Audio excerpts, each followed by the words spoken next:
El Señor esté con vosotros. Lectura del Santo Evangelio según San Juan.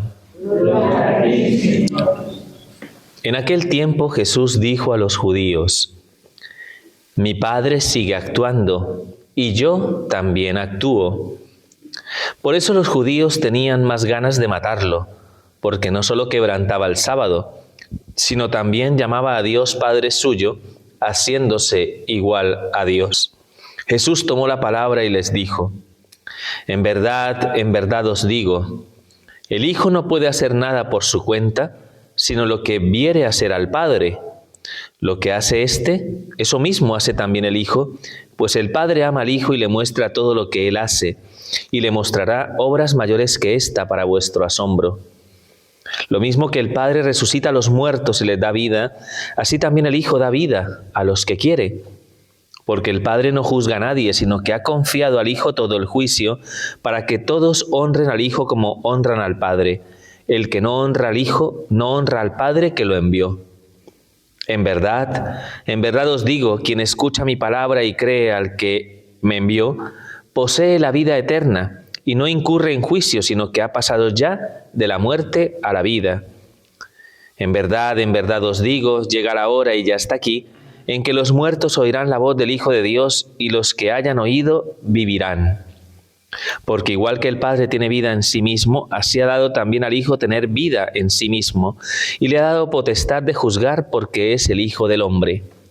No os sorprenda esto, porque viene la hora en que los que están en el sepulcro oirán su voz, los que hayan hecho el bien saldrán a una resurrección de vida, los que hayan hecho el mal a una resurrección de juicio. Yo no puedo hacer nada por mí mismo, según le oigo, juzgo, y mi juicio es justo, porque no busco mi voluntad, sino la voluntad del que me envió. Palabra del Señor. Bueno, hermanos, muy buenas tardes para todos. Bueno, vamos a hacer una reflexión en torno a esta palabra que nos ofrece la liturgia de la Iglesia en este miércoles de la cuarta semana del tiempo de Cuaresma. ¿De acuerdo? Bueno, hemos escuchado un texto profético, un texto del libro de Isaías.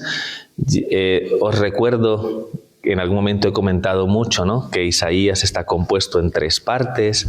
Una primera parte es más de denuncia al pueblo por su pecado, para ver si se convierte. Como no se convirtió, pues vino de alguna manera, ¿no?, pues la invasión y la destrucción de la ciudad santa. Entonces el pueblo se ve inmerso, ¿no?, en la situación del sufrimiento que implica, ¿no?, ser desterrado, sentirse no pueblo, sentir que ha sido desprovisto de todas las bendiciones de Dios, suplica a Dios y el Señor responde, ¿no?, a través de los profetas, y estamos en un texto que corresponde a esta segunda parte de Isaías, que conocemos como el libro de la consolación. Dios escucha la súplica de su pueblo y le hace una promesa, ¿no?, una promesa que sería una promesa de restauración, ¿de acuerdo? O sea, el Señor ha visto, ¿no?, que de algún modo el pueblo se ha arrepentido, ¿no?, como consecuencia, ¿no?, de lo que ha acontecido en la ciudad santa con la destrucción de la ciudad y del templo. Han de algún modo escarmentado, entre comillas, ¿no?, pues lo que de alguna manera es consecuencia de su propio pecado, de su idolatría, de su injusticia para la relación con el prójimo, y pues quiere volver al Señor, ¿no?, y suplica que el Señor se acuerde de su alianza y tenga compasión y misericordia de su pueblo. Así que el Señor responde diciéndole que yo consuelo a mi pueblo, ¿no? Es una palabra que hemos escuchado. Yo consuelo a mi pueblo y tengo de alguna manera entrañas, digamos, de misericordia para con los desamparados, ¿no? ¿De acuerdo? O sea que es cierto que el Señor en ningún momento es de los que dice, pues bien merecido lo tienes. Y está muy bien que estés así. Y ahí te quedas. Para que aprendas.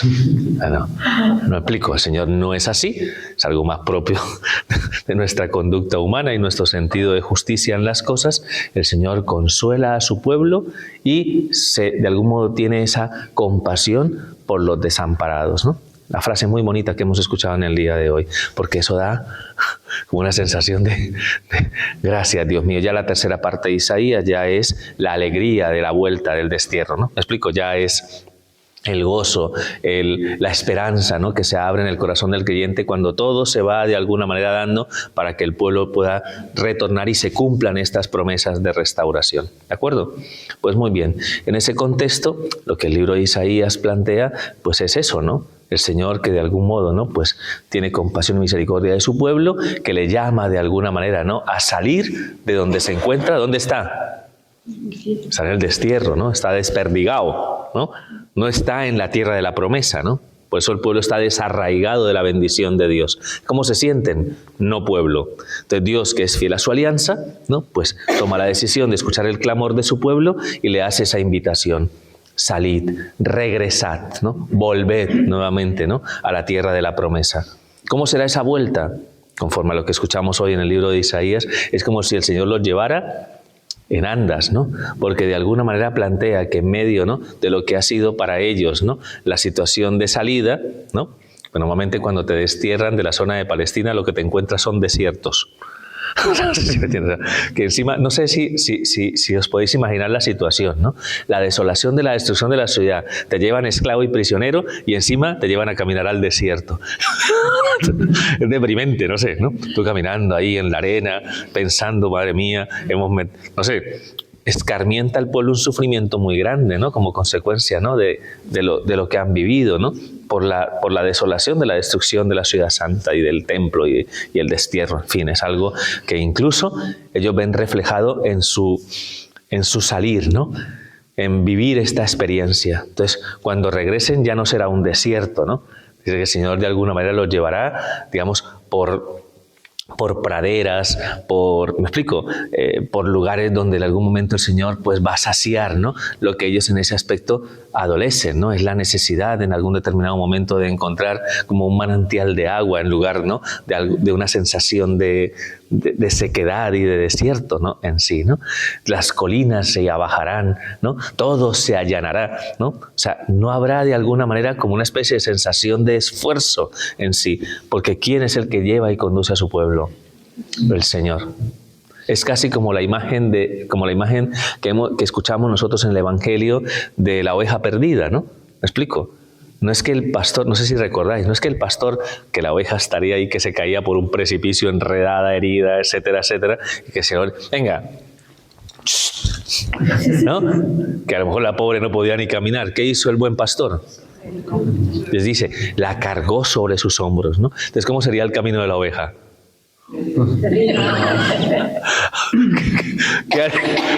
Qué alivio, ¿no? Qué alivio. Es por eso que os digo que en el fondo la restauración y la promesa de salvación de Dios se experimenta de esa manera, ¿no? Como una acción en la que Dios te lleva en andas. Se dice así, ¿no? Creo, si no estoy mal, ¿no? Que Dios como es que el que al restaurarte, Él mismo de algún modo te ofrece a ti la sensación esa de protección, de cuidado, de amparo, y eso se experimenta con gozo, con alegría. No es algo que se sufra en sí. Se sufre la purificación, ¿me explico? Pero la salvación, ¿cómo se experimenta? Con gozo y alegría. ¡Aleluya! Ya, Javi, me la va a aplicar toda la semana. En fin, bueno, alegría y gozo, que es lo que de algún modo se experimenta ante esa realidad. Y aunque en algún momento, ¿no?, el pueblo tenga dudas y desconfianza del cumplimiento de la promesa, hace referencia a una imagen que es una imagen preciosa, ¿no? ¿Es que una madre puede olvidarse de su criatura? ¿Puede olvidarse una madre del niño que amamanta? O sea, digo yo, si pasa, si llegase a pasar esa realidad, pues ahí hay algo muy mal, ¿no? Pues ya sabéis que pues una madre desarrolla con su hijo un vínculo muy grande, ¿no? ¿Me explico? Entonces, no sé, lo normal es que una madre se desviva, ¿no?, por su criatura, ¿no? No sé si me entendéis, ¿no? No se va a olvidar. ¡Ostras, el bebé! Pues no sé, ¿no? O sea, es un poco raro, ¿no? Lo he dejado en casa, en la bañera. No sé. Digo yo, no creo que, no sé, si a alguien le pasa. En la heladería. ¿Dejaste la heladería? Vale, mía, por Dios, Toño. Pero pon la imagen, bueno, cuando son pequeñitos, que a veces se nos pierden y tal, porque nos distraen. Son bebés, ¿no? Al hijo que amamanta en sí, ¿no? O sea, es que ¿puede una madre olvidarse? Imposible. Pues de la misma manera, o sea, Dios hoy como que se reviste de entrañas de madre, ¿no? No sé si me entendéis. Qué bonito comprender esa realidad, ¿no? Hay una homilía muy bonita de Juan Pablo I. Juan Pablo I solo duró 33 días como papa, y dentro de las pocas cosas que dijo, hay una homilía muy bonita acerca de la maternidad de Dios. Creo que aludiendo un poco a este texto en sí, ¿no? O sea, como de algún modo, ¿no? Las entrañas de Dios para con nosotros son como las entrañas de una madre. Eso la palabra misericordia es femenina. ¿De acuerdo? No sé si me entendéis, ¿no? O sea, es como de alguna manera, ¿no? O sea, tan unido de algún modo se siente el Señor a nosotros, en virtud del amor incondicional que nos tiene, que Él no se puede olvidar de ti. ¿Sí? ¿Carmen? No. Sí. No, pues no, el Señor no se va a olvidar de ti, de ninguna manera. Por eso, de algún modo, su promesa de restauración y de salvación es una promesa en la cual se fundamenta nuestra esperanza cristiana. Porque el amor, ¿no?, que el Señor nos tiene es mucho más perfecto que el amor de una madre por su criatura. O sea, lo cual es decir mucho. ¿De acuerdo? Entonces, bueno, hoy, después de escuchar esta lectura, como que... no sé, ¿no? Creo que de algún modo podemos tener un poquito de esperanza y de confianza, ¿no?, ante lo que de algún modo estamos viviendo durante ese tiempo de Cuaresma, dentro de nuestro propio proceso, ¿no?, de restauración y de vivencia de la Pascua en sí, ¿no? Nos acercamos, ¿no?, para de alguna manera, ¿no?, pues experimentar, ¿no?, esa gracia, sabiendo que de algún modo tenemos que pasar, ¿no?, por la pasión y la cruz para llegar a la resurrección, ¿no? Esa es la dinámica, ¿no? Pero entonces, cuando estemos pasando por esa situación de purificación, cuando elevemos nuestra mirada al cielo y pidamos, Señor, ten compasión de nosotros, ¿no? No desatiendas, ¿no?, de algún modo nuestra súplica. Queremos de algún modo ser partícipes de tu propia vida, ¿no? Que sepamos que el Señor cumple su promesa. Y eso para nosotros es...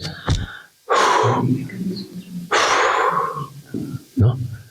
Así que bueno, o sea, yo al menos quisiera transmitiros eso porque creo que es importante escucharlo, ¿de acuerdo? Es importante escucharlo porque a veces nosotros a veces nos dejamos atrapar por el negativismo y por la desesperanza de una manera muy fácil, ¿no? Sobre todo cuando los problemas nos envuelven, ¿no? Cuando no le vemos como un poco de cómo... ¿no? Esa falta de confianza al final nos lleva a ensimismarnos y el ensimismamiento pues nos lleva por caminos de oscuridad y de tiniebla. ¿Y qué dice hoy? Venid a la luz. A la luz, ¿no? Lo hacéis muy bien, ¿eh? No, ya sabéis, ¿no? De la oscuridad, ¿no? De la oscuridad, ¿no? Del mal, del pecado, de la desesperanza. Venid a la luz, ¿no? De la gracia, del amor, ¿no? ¿De acuerdo? Pues tengamos esa confianza y que de algún modo nuestra preparación durante ese tiempo de Cuaresma pues nos ayude, ¿no?, creo que de alguna manera a acrecentar esa virtud, porque es una virtud muy importante. Ya sabéis cómo se representa la virtud, ¿no? Como un ancla, ¿no? La virtud de la esperanza. ¿Por qué un ancla? Porque, claro, pues, ¿qué pasa con el barco, no? Cuando pones el ancla, el barco, aunque haya oleaje, el barco se mantiene, ¿no? Se mantiene, porque el ancla asegura, da firmeza. Y es el fundamento y la firmeza que le puede dar de algún modo a nuestra vida en medio de cualquier tipo y proceso de purificación, de lucha, de todo. Es lo que le da a nuestra vida consistencia. Una esperanza falsa o no tener esperanza es desastroso para nuestra vida personal. ¿De acuerdo? Así que espero que tengamos esperanza. ¿Vale? Pues muy importante. Y de hecho, un gran refuerzo de este tiempo de Cuaresma. Yo diría que el tiempo de Cuaresma es un tiempo de esperanza en sí, para fomentar y acrecentar nuestra esperanza cristiana. ¿De acuerdo? Muy bien. Pues nada, eso respecto a la primera lectura. El Evangelio, ya os puedo decir que necesitamos un poquito de teología. ¿De acuerdo? Sí, porque el Evangelio es denso en sí mismo, ¿no? No sé si... Bueno, ¿os acordáis del Evangelio que hemos escuchado en el día de hoy? O así. ¿No? Sí, todo. Es que yo me imagino la cara de los judíos.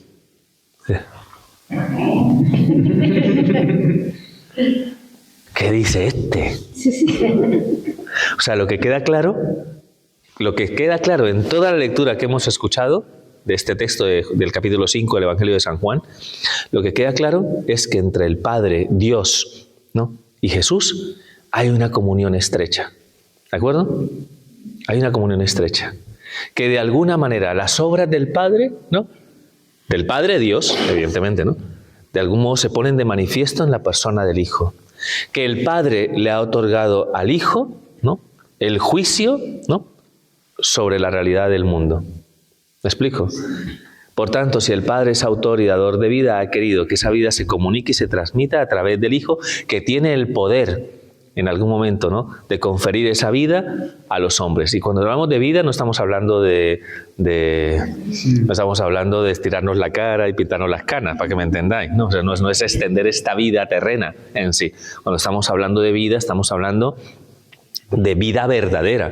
Para nosotros vida verdadera es vida de Dios, que de alguna manera no se manifiesta en nuestra experiencia como cristianos, en nuestra circunstancia, como llamemos, ¿no?, como de peregrinos por este mundo. Es algo que se nos va transmitiendo, se nos va comunicando, ¿no?, a través de los sacramentos, se va acrecentando eso. Si no fuera por el misterio pascual, esa gracia no sobrevendría a nosotros, que va de alguna manera, ¿no?, alimentando en nosotros la esperanza de ser partícipes ya de manera definitiva de la vida junto a Dios. Por tanto, nos impulsa esa vida ¿hacia dónde? Hacia el cielo. Por eso, dice, cuando el Señor manifieste su juicio, los justos se levantarán, ¿no? De su, digamos, del umbral de la muerte, ¿no?, vamos a decirlo así, y serán partícipes de la vida, y aquellos que de algún modo no sean dignos, ¿no?, serán juzgados, ¿no?, por el Hijo del Hombre, ¿no? ¿De acuerdo? Entonces, claro, tú te puedes imaginar, ¿no?, en algún momento la resistencia que produce a los judíos las palabras que Jesús está diciendo, porque en el fondo, de algún modo, plantean que Él es el Hijo del Hombre, el que viene a juzgar conforme al profeta Daniel. Lo dice hoy de una manera clara y contundente, casi que está diciendo que Él es el Mesías, el Hijo del Dios vivo, ¿no? Claro, para ellos eso es... Claro.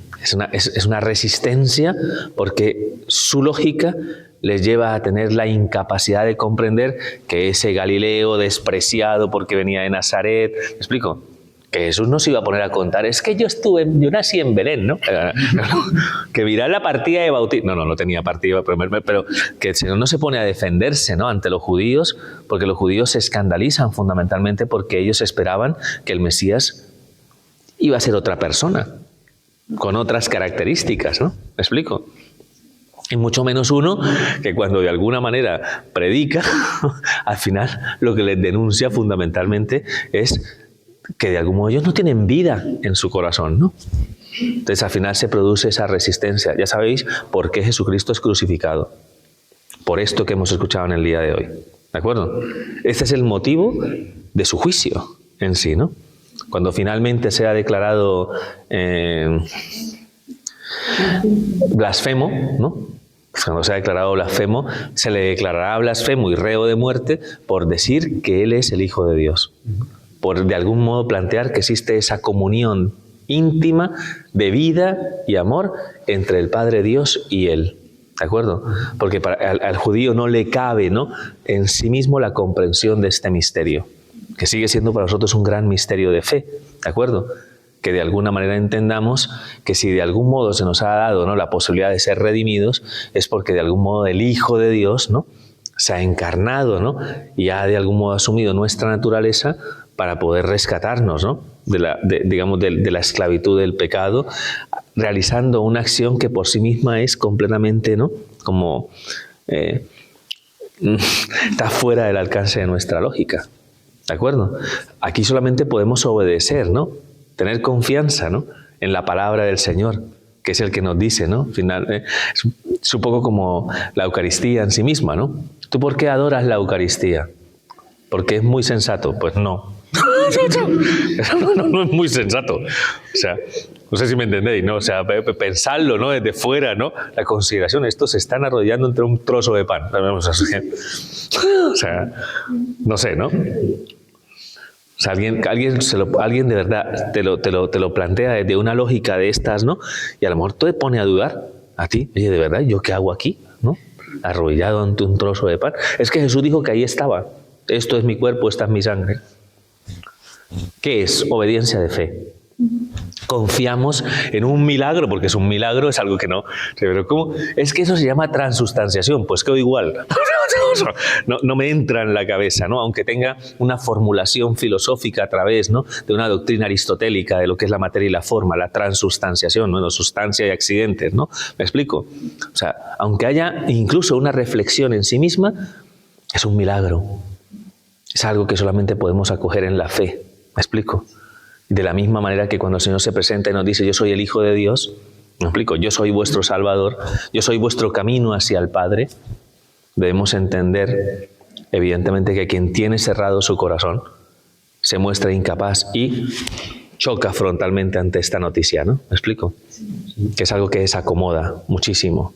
¿Ya? Porque pone todo el énfasis no en ti mismo, sino lo pone en una realidad que está fuera de ti, ¿no? Tienes que reconocer la impotencia, tienes que reconocerte frágil, débil, tienes que humillarte, ¿no?, para reconocer que de alguna manera es Él quien de algún modo le da sentido a tu vida y el que puede permitir que en algún momento puedas resarcirte de todo lo que en algún determinado momento te impide encontrar tu verdadera identidad como hijo de Dios, ¿no?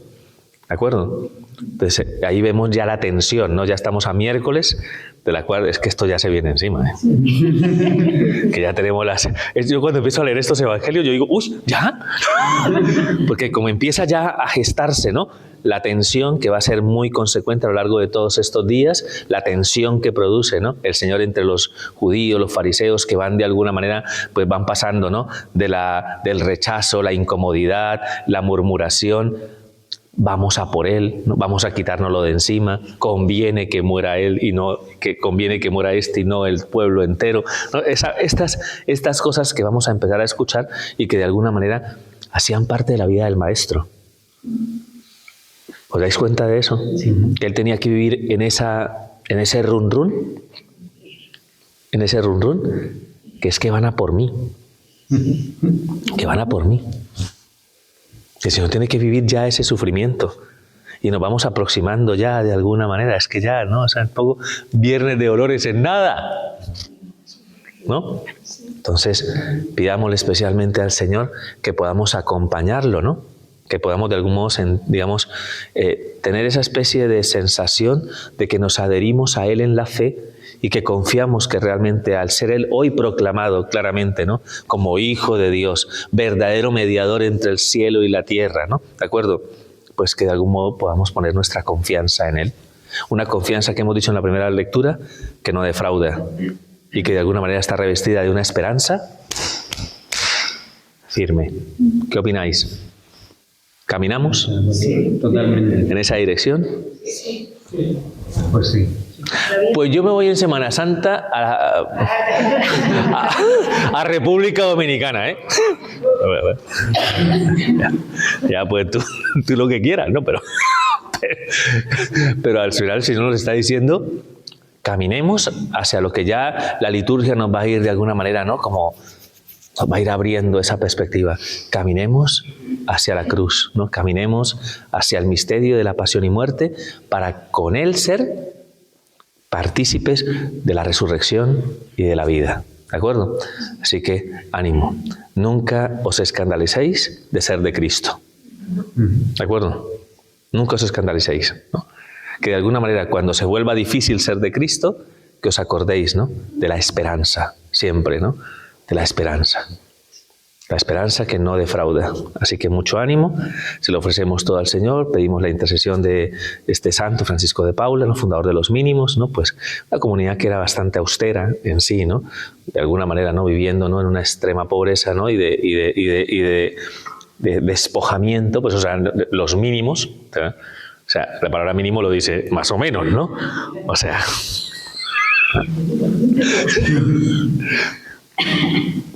entendiendo de alguna manera es una participación en la kenosis de Cristo, ¿no?, evidentemente, ¿no?, que es lo que de alguna manera vamos a ser también, vamos a ser testigos también, ¿no?, de cómo el Señor se despoja, de cómo el Señor de alguna manera no se ata, ¿no?, a nada, como de algún modo a través de ese despojamiento y a través de la ofrenda de su propia vida encontramos de algún modo un testimonio elocuente del inmenso amor que tiene por todos y cada uno de nosotros, ¿no? Es una invitación a que comprendamos que en la medida que nos vamos despojando, nuestro corazón se hace cada vez más grande. En realidad serían máximos, que lo sepáis, ¿no? Los mínimos en realidad serían máximos, ¿no? Si lo viéramos desde una perspectiva, ¿no?, de fe, porque han encontrado el verdadero tesoro, ¿no? ¿De acuerdo? Bueno, yo creo que quedan muy poquitos, yo los mínimos que harán una comunidad que prácticamente, ¿no?, pues casi que ha desaparecido, ¿no? Creo que algo tiene que haber seguramente en Italia, seguramente quedarán algunos, pero que bueno, que en su momento dieron ese testimonio, ¿no?, a través de la incursión de este carisma en la vida de la Iglesia, ¿no? ¿De acuerdo? Así que nada, pues rezamos por ellos y pedimos que su ejemplo también nos ayude, ¿no?, a entender ese paradigma, ¿no?, de que en la medida que somos más despojados, nuestro corazón se hace más grande.